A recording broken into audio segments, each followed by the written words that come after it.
grace-filled morning, a warm welcome to Maritime and Port News. Maritime and Port News is proudly sponsored by the Ghana Shippers Authority. They provide you with the best in oil shipping solutions. Contact them at the Shippers House in Accra, and also supported by Amen Scientific and Alternative Medical Hospital.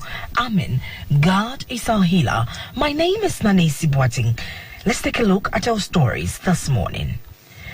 The governing board of the Ghana Port and Harbours Authority, GPHA, has paid a familiarization visit to the port of Takoradi and the Keta Port project site. The visit of the governing board, led by Honourable Isaac Osei, the board chair, was to afford the reconstituted board the opportunity to learn at first hand the extent of work at the Takoradi port, which is undergoing massive transformation through various expansion projects, and to also get briefings from engineers of the authority on the Keta Port project. In Takoradi, the GPHA board went round the various projects, including the liquid bulk terminal, the dry bulk terminal, and Atlantic container terminal. The board chair of the GPHA, Isaac Osei, expressed satisfaction at the current state of works at the port. Meanwhile, the Director General of the Ghana Port and Harbours Authority, Michael Lukoje, said the expansion works at the port of Takoradi is indicative of the fact that GPHA is mindful of the future, hence the investment in such huge infrastructure which will transcend generation.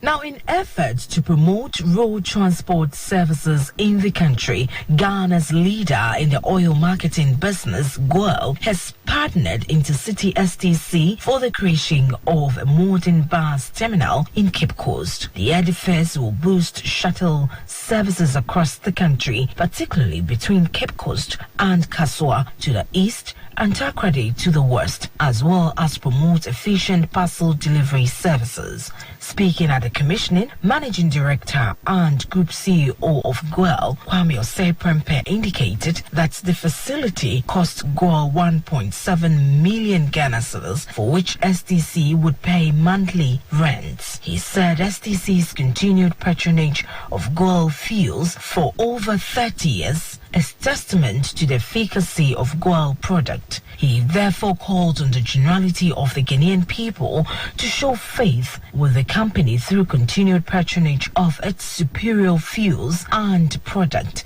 which comes at affordable rate. The managing director of the Intercity STC, Nana Komia, said the collaboration between the two companies symbolized the positive outcomes that could be derived from a strong relationship between state-owned enterprises. If you just join us, you're listening to Maritime and Port News.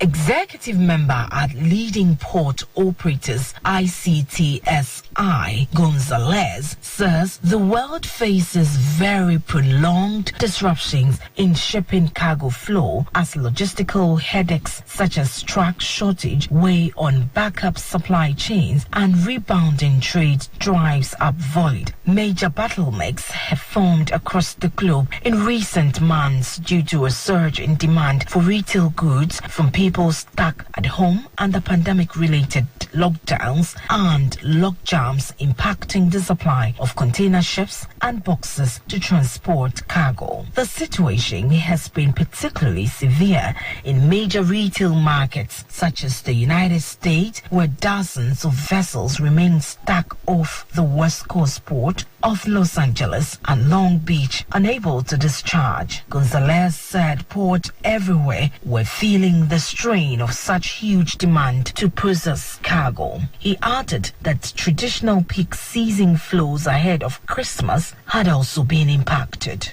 Port of Auckland Maritime Director Brian Brands and officials at the Port of Auckland are calling on shipping lines to route more cargo to the congestion-free Bay Area port as supply chain problems continue to plague ports in Southern California and elsewhere in the country. He said there's no congestion at Auckland Seaport and we are ready for more business. The call comes as several liner services have omitted Auckland since this past summer. German liner Hapag-Lloyd suspended its services to Auckland in June, citing labor shortages and the temporary loss of one of Auckland's 3 pairs as new post-Panamax cranes were being installed are also partly to blame for omission. The SPY reporting a 4.2% increase in containerized cargo volume so far in 2021. Port of Auckland says it now has spare capacity for ships as there have been no vessel backlogs since August. According to the port, 54 vessels called there last month, the lowest vessel call since 2015. As a result, September import volume declined 13% from September 2020, the port explained. Now, the port said shipping lines can help ease the gridlock elsewhere by steering ships back to Auckland. Meanwhile, Japanese shipping line Ocean Network Express is set to resume its Trans-Pacific service to Auckland in November after having dropped the port in 2019. So on this note, we'll wrap up this morning's and of course this week's edition of Maritime and Port News. Maritime and Port News is proudly sponsored by the Ghana Shippers Authority. They provide you the best in all